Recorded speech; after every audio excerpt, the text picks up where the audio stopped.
Sekarang kita persilakan ke BPKH. Sepertinya kok menarik isu-isu aktual gitu loh. Isu-isu aktualnya kok ribut urusan kok tidak dicairkan gitu. Yang tidak cair ini apa nih sekarang nih? Persilakan Bapak Nul. Baik, terima kasih pimpinan. Bismillahirrahmanirrahim. Assalamualaikum warahmatullahi wabarakatuh. Yang terhormat Ketua Komisi 8 dan Wakil Ketua beserta seluruh anggota Komisi 8, yang kami hormati Menteri dan Wakil Menteri Haji dan Umroh dan seluruh jajaran, yang kami hormati Ketua Dewas dan anggota Dewas beserta seluruh anggota Badan Pelaksana dan jajaran BPKH.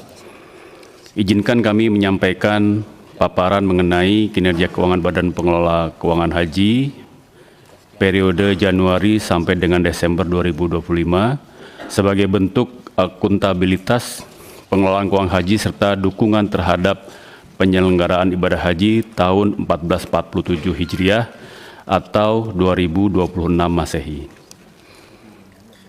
Paparan kami mencakup 5 aspek utama. Yang pertama adalah dana kelolaan dan nilai manfaat.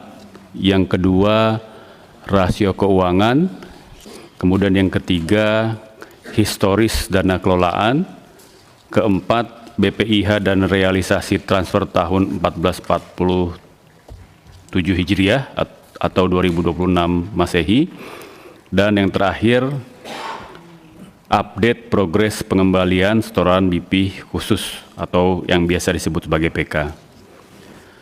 Masuk ke topik selanjutnya, yaitu yang pertama mengenai dana kelolaan dan nilai manfaat. Per Desember 2025, total dana kelolaan BPKH mencapai 180,72 triliun rupiah. Posisi ini meningkat dari posisi tahun sebelumnya di Desember 2024 yang mencapai sebesar 171,64 triliun rupiah. Dana tersebut 97,83% berasal dari dana haji, sementara sisanya merupakan dana PIH DAU. Dari sisi komposisi aset, porsi investasi mencapai 73,68%, sedangkan penempatan sebesar 26,32% sesuai dengan kebijakan pengelolaan dana yang mengutamakan prinsip kehati-hatian sekaligus optimalisasi imbal hasil. Nilai manfaat yang berhasil dibukukan pada tahun 2025 mencapai 12,09 triliun rupiah. Capaian ini mencerminkan kinerja investasi yang stabil di tengah dinamika global dan domestik.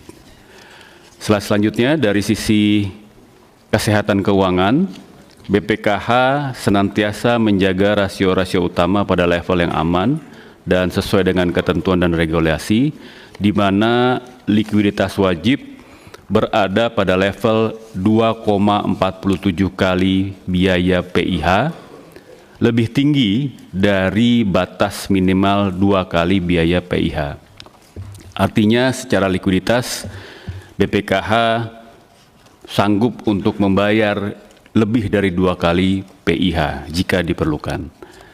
Untuk rasio solvabilitas tercatat 100,62% atau di atas batas aman lebih dari 100%. Untuk cost to income ratio, posisi berada di angka 3,44% atau jauh di bawah batas maksimal 5% yang mencerminkan efisiensi operasional yang terus terjaga. Untuk yield investasi di tahun 2025 telah tercapai mencatat hingga 6,86% per tahun. Secara historikal, dana kelolaan jika dilihat dari pengelolaan yang selama ini berlangsung menunjukkan tren pertumbuhan yang konsisten. Sejak Desember 2018 hingga Desember 2025, dana haji tumbuh dari 112 triliun di Desember 2018 menjadi 180,72 triliun di akhir Desember 2025. Hal ini menunjukkan CAGR atau pertumbuhan secara persentase rata-rata sebesar 7,03% dengan total pertumbuhan 60,85%. Seperti yang sama-sama kita ketahui bahwa pada masa pandemi COVID-19, dana kelolaan meningkat signifikan karena tidak adanya pengeluaran BPIH, meskipun jumlah pendaftar haji mengalami penurunan. Untuk pasca pandemi, pertumbuhan dana kembali normal di sekitaran 3–4 triliun per tahun seiring dengan diselenggarakan ibadah haji secara penuh.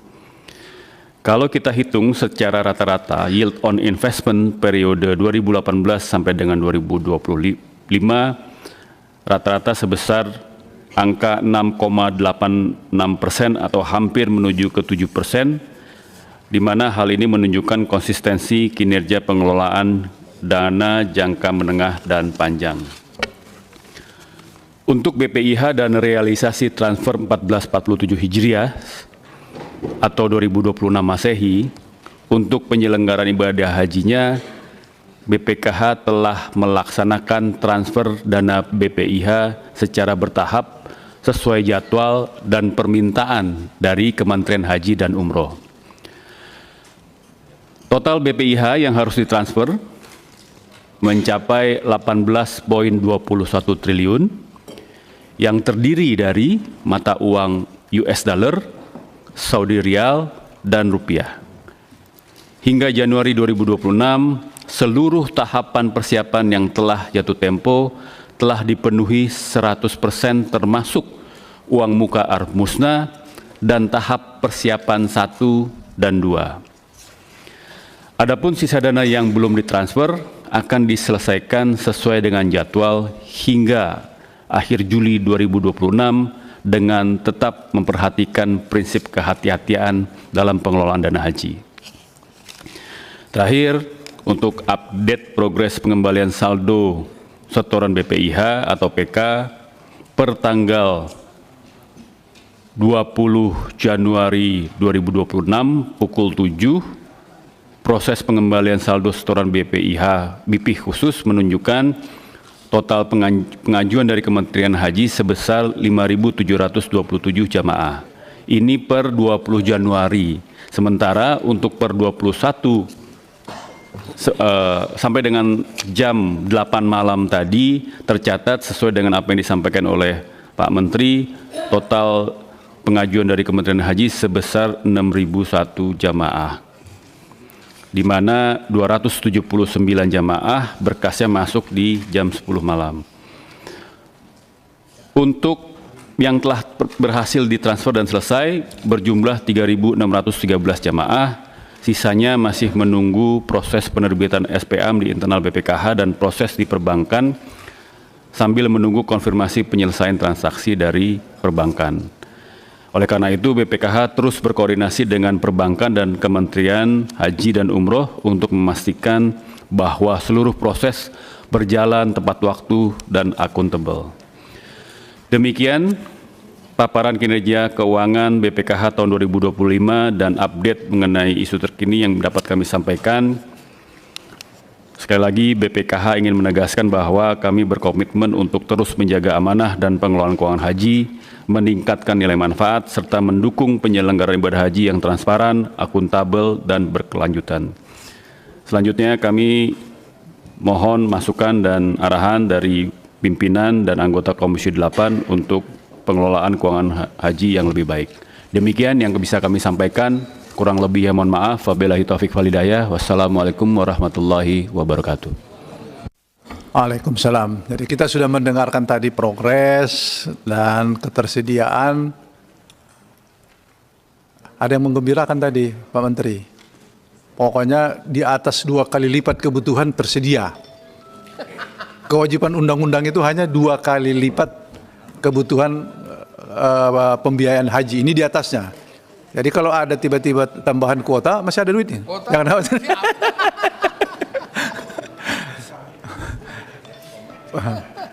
Ya tentu tetap hati-hati yang disebutkan lebih dari 2 kalimat itu yang mana gitu. Baik, adakah yang perlu disampaikan oleh Dewas? Ada?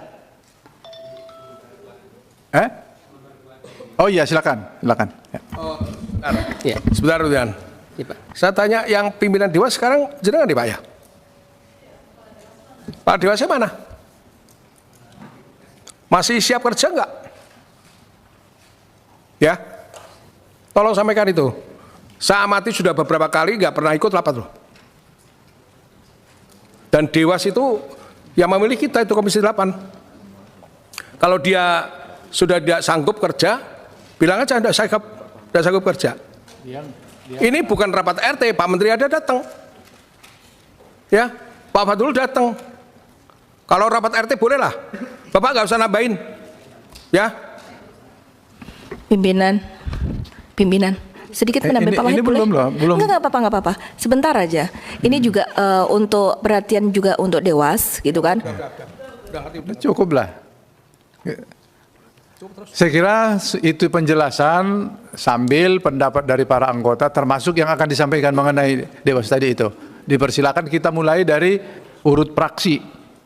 Nah, tinggal kesepakatannya bawah atas saja ya. Silakan PDIP. Ya pimpinan, saya sebentar karena harus izin. Nanti dilanjutkan oleh yang lain. Terima kasih. Assalamualaikum warahmatullahi wabarakatuh. Yang saya hormati Pak Menteri beserta jajaran Kemenhaj, BPKH beserta Dewas. Saya agak kecewa dengan Dewas karena Pak Kepala Ketua Dewas yang juga tidak hadir.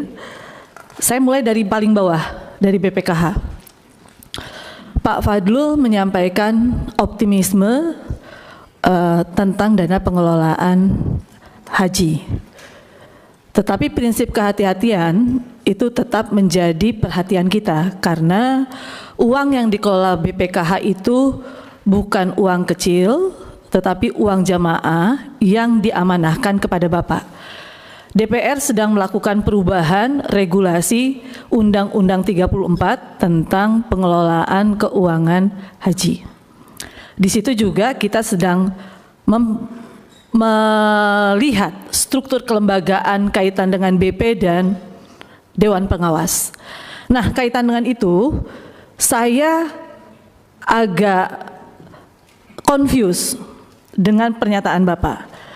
Karena kalau dilihat dari halaman terakhir tentang biaya perjalanan ibadah haji, nanti akan ada kaitannya dengan fungsi DPR di belakang, di evaluasi haji, tentang efisiensi dan lain-lain sebagainya. Bapak di sini sudah ada jadwal, paling lambat harus kapan melakukan pembayaran sampai terakhir di 13 Juli 2026. Pembayaran itu menggunakan 3 mata uang, dolar, SAR, dan rupiah. Kita mengetahui bahwa penetapan dolar itu kan di 16.500. 16.500. Dan hari ini dolar posisinya sudah hampir di angka 17.000. Pernyataan saya, apakah BPKH sudah punya cadangan dolar? Kalau kita mau beli agak berat, betul kan? Kaitan dengan falas dan segala macamnya gitu. Nah, ini juga perlu diperhatikan Pak Pimpinan, gitu kan? Karena buat saya ini ada pembayaran yang menggunakan dolar di tahapan tanggal 4 Mei, 3 Juni, 13 Juni, uangnya bukan uang rupiah, uangnya dolar, gitu kan? Ini bukan uang kecil loh Pak, uang besar. Nah, tentu saja kami sebagai DPR harus mengingatkan kepada BPKH. Ini uang jamaah, nanti kaitannya jangan di penghujung minta DPR untuk melakukan pembahasan itu.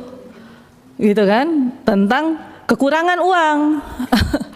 Karena tadi salah perhitungan, itu yang pertama. Yang kedua, Catatan saya dengan BPKH itu bukan cuman mengenai yang tadi disampaikan dana pengembalian, tetapi juga Bapak-Bapak yang saya hormati, ada hal yang menjadi isu-isu strategis yang harus diselesaikan oleh BPKH. Tidak enak tentang fungsi pengawasan DPR, kaitan dengan hampir 80% lebih ya saham yang Bapak miliki di Bank Muamalat. Kami sudah berkali-kali mengingatkan agar kita melakukan rapat kerja dengan Bapak. Bagaimana nih menyelamatkan saham kita yang ada di situ? Karena ada juga uang jamaah yang disimpan di situ, yang mungkin mereka akan mengambil untuk pelunasan, tetapi mereka nggak bisa ngambil uangnya, gitu kan? Nah tentu ini juga menjadi PR kita bahwa BPKH ini juga harus menyelamatkan aset-aset yang ada di bank muamalatnya. Yang kaitan berikutnya Bapak-Bapak yang saya hormati dan saya banggakan kaitan dengan persiapan haji, saya pikir apa yang disampaikan oleh Kemenhaj itu sudah menjadi kewajiban kita untuk bisa mendukung persiapan. Tetapi ada beberapa hal yang menjadi catatan saya yang masih menjadi stressing lah, bahwa haji ini kan bukan kegiatan 1 hari 2 hari, kegiatan yang harus dilakukan oleh jamaah selama 42 hari, berhasil atau tidaknya ditentukan dari penyelenggara. Penyelenggaranya itu ada panitia dari kita, kemudian ada dari syarikah, dimulai dari dalam negeri, kemudian dari luar negeri. Kalau Bapak-Bapak bisa menyiapkan itu dengan struktur yang baik, maka akan ditentukan, oh itu berhasil. Jangan sampai dengan kejadian kemarin Kementerian Agama menganggap keberhasilan itu adalah hasil penilaian mereka tersendiri. Maka saya cukup mengapresiasi bahwa hari ini Bapak-Bapak sudah menyampaikan strateginya, tetapi kita tidak mendengarkan mitigasi yang menyangkut dengan post mayornya pimpinan. Hari ini kita tidak mendengarkan tuh post mayor antisipasinya. Kalau terjadi hal-hal yang tidak inginkan baik di dalam negeri maupun di luar negeri. Post mayor yang hari ini di dalam negeri kan sudah jelas tuh kemarin saat ada bencana Aceh gitu kan. Bagaimana nih solusi yang terakhir yang dilakukan oleh Kemenhaj gitu kan. Terus kemudian Bapak-Bapak juga menyampaikan nih ada beberapa provinsi yang pelunasannya ternyata di bawah 100% gitu kan. Jawa Barat, Banten gitu kan, DKI. Nah kalau kita kemarin sudah kasih solusi bahwa cadangannya di atas 40%, apakah ini mau ditambah lagi nih menjadi 50% gitu kan, supaya dia tidak keluar dipakai oleh provinsi lain gitu kan. Solusinya nih, apakah kita akan mau seperti itu? Kemudian kaitan dengan, mohon maaf, tentang jamaah-jamaah yang istitoahnya yang hari ini ternyata masih bermasalah, sementara pelunasan tahap ketiga ini juga kan ada batas waktunya sampai dengan 23 Januari. Mau seperti apa gitu kan Pak? Harus dikejar bagaimana. Kemudian reward and punishment terhadap pemerintah daerah yang ternyata tidak tidak kooperatif terhadap penyelenggaraan istitoah kesehatan. Harus seperti apa? Nah, yang begini-begini kan kami juga harus mendengarkan langsung dari Kemenhaj. Jangan seolah-olah semua baik-baik saja, padahal di bawah tidak baik-baik saja. Terus bagaimana nih yang harus dilakukan solusinya? Kaitan dengan, mohon maaf kemarin saya agak rewel juga tuh kepada Pak Teguh tentang pembimbing ibadah haji ya Pak Teguh ya. Dan akhirnya saya mengapresiasi kepada Kemenhaj yang akhirnya membuka porsi untuk membimbing ibadah haji setelah saya koordinasi dengan Pak Ketua tentang 100 yang pembimbing ibadah haji yang terkendala 18 tahun. Nah, artinya ke depan kita harus membuat regulasi kaitan dengan pembimbing ibadah haji yang bersertifikasi bahwa ternyata mereka setiap tahun sudah membuka porsi kan dari pola yang dilakukan oleh Kementerian Agama di tahun-tahun sebelumnya gitu. Nah, ini yang menurut saya ada kendala-kendala yang dibuat oleh pola Kementerian Agama tetapi harus diselesaikan oleh Kementerian Haji. Nah, Ibu Bapak yang saya hormati dan saya muliakan, Saya tidak akan berpanjang lebar, mungkin nanti kawan-kawan dari fraksi PDI Perjuangan akan menambahkan, tetapi sekali lagi bahwa mengenai keuangan haji akan berhasil atau tidak itu tergantung dari penyelenggaraan dan keuangan. Saya harap Pak Fadlul bisa serius karena uang kita adanya di Bapak. Kalau Bapak tidak bisa menyelenggarakan itu dengan baik, mohon maaf Pak Ketua, saya tidak setuju dengan penyampaian Bapak 2 kali, tolong dievaluasi ke BPKH-nya. Terima kasih banyak. Wallahu muwaffiq ila aqwamit thoriq. Wassalamualaikum warahmatullahi wabarakatuh.